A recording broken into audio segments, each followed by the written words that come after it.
How is it going, guys? This is your boy Steve back at it again with another video. Today it's gonna be a little different as far as my usual videos go. This is gonna be in the aspect of my friend Angel. I've known him for about a year now, and he owns a MazdaSpeed 3, which looks really dope. And he got some new mud flaps in yesterday, so today he's gonna come through. We're gonna install them, do a little unbox video, and then do a review after for you guys. Just in case you guys know someone with the MazdaSpeed 3 and you guys don't know how it looks with it. So for sure.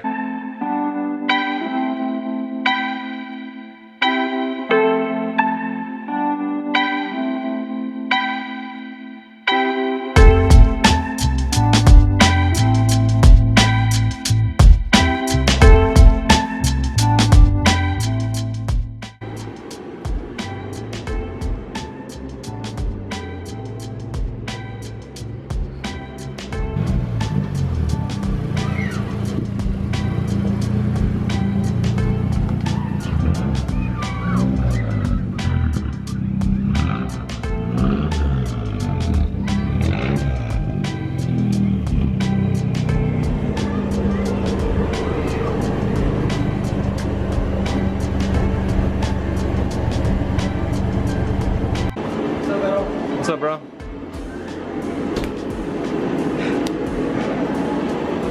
Oh, there she is. Is it an 08 or 07? 08. 08 MazdaSpeed 3. Currently sitting on some coilovers, so it's a little bit low. But like me, he raised it as well just because of the winter. He doesn't want to break anything as far as the bumper goes. But right now we're gonna get the mud flaps out and we're gonna start a video, so sweet.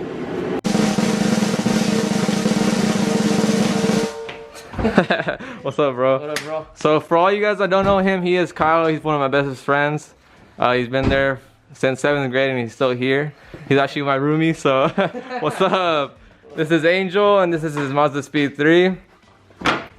Hella cash. So off the bat, you go off by saying setting the standards in mud flaps, and they for sure do. For all you guys that don't know who Rally Armor is, they really specialize in mud flaps and they're a really good company. Just to go off with a Christmas spirit, a Evo and a Subi, pretty dope. And then these are just pretty much instructions as far as how to install them, pretty nice and easy. And then main prize, he went off with black gloss and red lettering. So for sure we're gonna install this real quick. Alright, so first what you guys want to do is jack up the car from the front. I'm not sure if you guys want to do the front or the rear back. First, so pretty much jack it up. Then after you remove your tire, you can notice that there is about 4 screws or rivets, whatever you want to call it. There's one here, and then 2 down here. You got to remove those and then replace the mud flap in front of it with the provided screws that they provide in the bag, which is right here. That comes with new rivets and new screws, and pretty much the screws are longer so they can go in deeper. That way they hold in place and don't fall out. Alright guys, so pretty much what you gotta do is remove this inner liner out. I noticed that after removing the 4 screws right here, it wasn't able to get it just because there's a lot of restriction.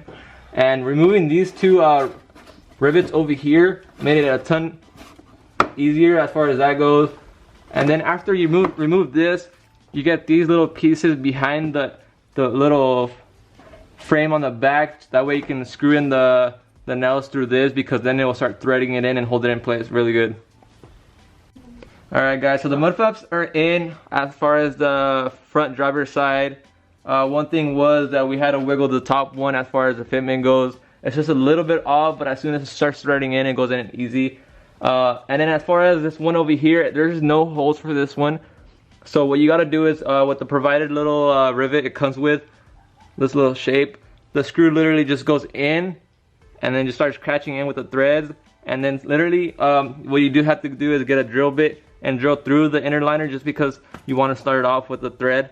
Alright guys, so we're in the back. We're about to install. We removed the tires just because of the fact that there is more clearance. You don't have to, you can jack up the tire and that will make the tire go down, which will make more clearance. But just because of the fact that we do have a jack here and the available parts to remove the tire, we are. So for this part, looks like we have to punch out these rivets with the drill.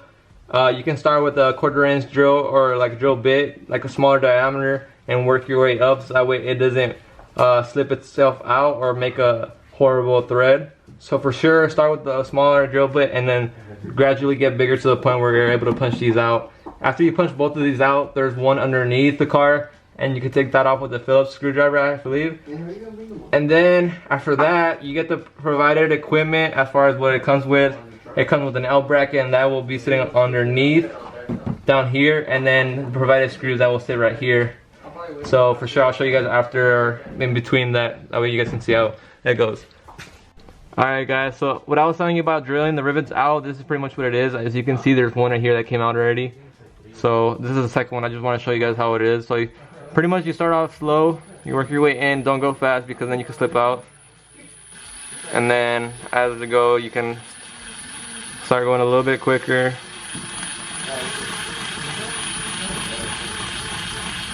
And then there you go. Comes right out. As you can see, they're both on here. So next thing is just putting the drills in, and then this right here is the L bracket I was talking about. There's one underneath, like I said. So pretty much what it's gonna do is gonna sit underneath like that, providing that extra thing, you know, down here. So for sure, see you in a little bit. So we just finished up. It is currently dark outside, so I can't really get a good image on how they look on the car. So that will wait for tomorrow. I'll be meeting up with Angel tomorrow morning, so we're gonna get some footage of his car with the mud flaps on. But for a little short, yep, there they are.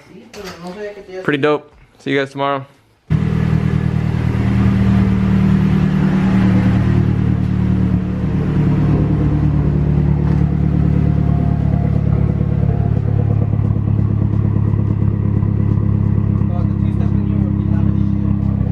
Try it.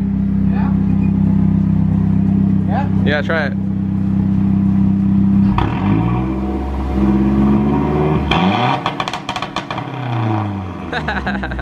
That is so dope. That thing is super loud. And then there's the Subi.